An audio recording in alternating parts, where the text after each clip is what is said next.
Hi and welcome. I'm going to play the Sonatina in A minor by George Benda. It's on the ABRSM 2019-2020 syllabus. It's grade 4 piece and it's piece A2. This is available in this volume, for example, published by the Associated Board. I happen to have it on my shelf. It's the Easier Piano Pieces series number 47, but it's in lots of other collections too, and it's also available on imslp.org.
Let's now work through the piece slowly. I would certainly recommend, especially when you've got these fast semiquaver passages, two things. First of all, to go very, very slowly first of all. Make sure you can hear every note and you can articulate every note. And the second thing is not to go too fast. It's so tempting, especially in the runny passages where you've got scales going up and down. It can very easily run away with itself and then it starts to sound messy. So let's walk through it. Lots of dynamic variety. I hardly used any pedal at all. Just the odd little dab just to hold on to a chord or a note just to link it up. Here we go. Quite a forceful start. And I don't think that needs really any pedal at all. Possibly a little dab on the first note. Could you hear the difference? No pedal for now. And I'm using that fingering there, same finger on each chord, and so they're going to be staccato, those. Like that. Not marked in the score, that's just my interpretation of it. And then I want these chords to mimic those. I could play them legato, the fingering allows me to do that, but I think that would sound odd if I did. And these were, well, anyway, it doesn't quite sound quite so odd as I thought it was going to, but I think slightly detach these chords as well. And then we tuck into a quieter bit here. Short on the first notes of that bar, I think. And these are just 4 semiquavers to an E major arpeggio scale heading down to A minor. Same as before. And I'm really listening out. I don't want that. I don't think that works. Again, slightly separated. Tuck away. 4 semiquavers. I should have held on to that D, shouldn't I? I wonder if I did in the performance. You'll have to go back and have a listen. I think I will too.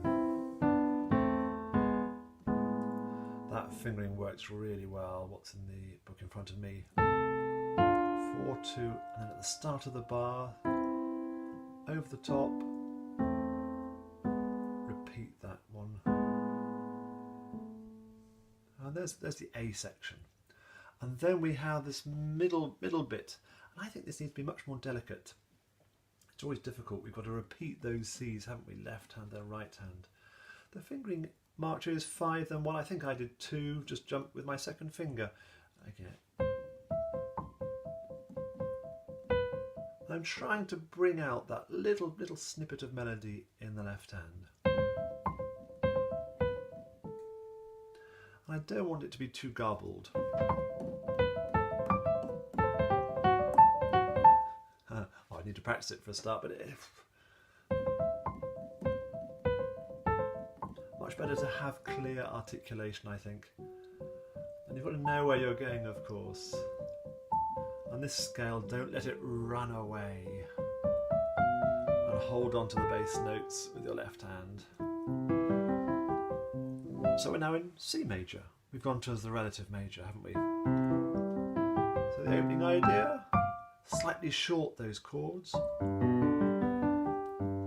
Dominant of C is G. Tuck away, short.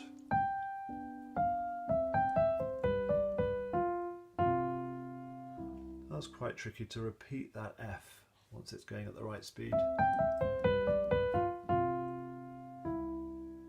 And then another section of this sort of delicate crossed hands thing that's going on.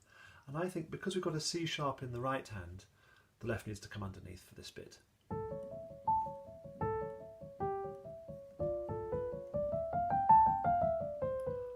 And now the same passage, not in A, but in G. And again, there's a little bit of a tune I'm trying to bring out in that left hand. Dolce sweetly. Ah, now then, yes, ignore what I just played. This mordant here. One might do the mordant with the chord.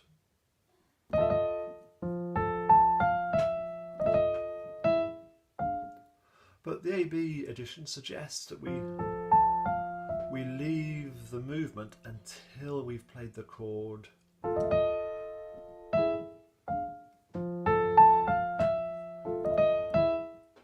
One last time.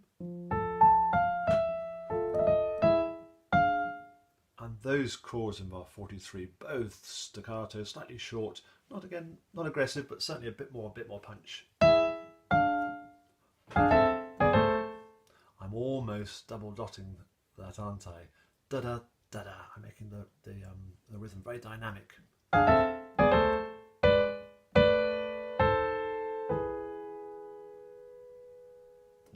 And then a little arpeggio of E, which is the dominant, to take us back to A minor,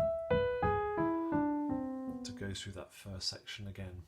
Well, I hope you found that useful. Come back to me if there's anything that I've gone over too quickly or you're unsure about, and see you soon.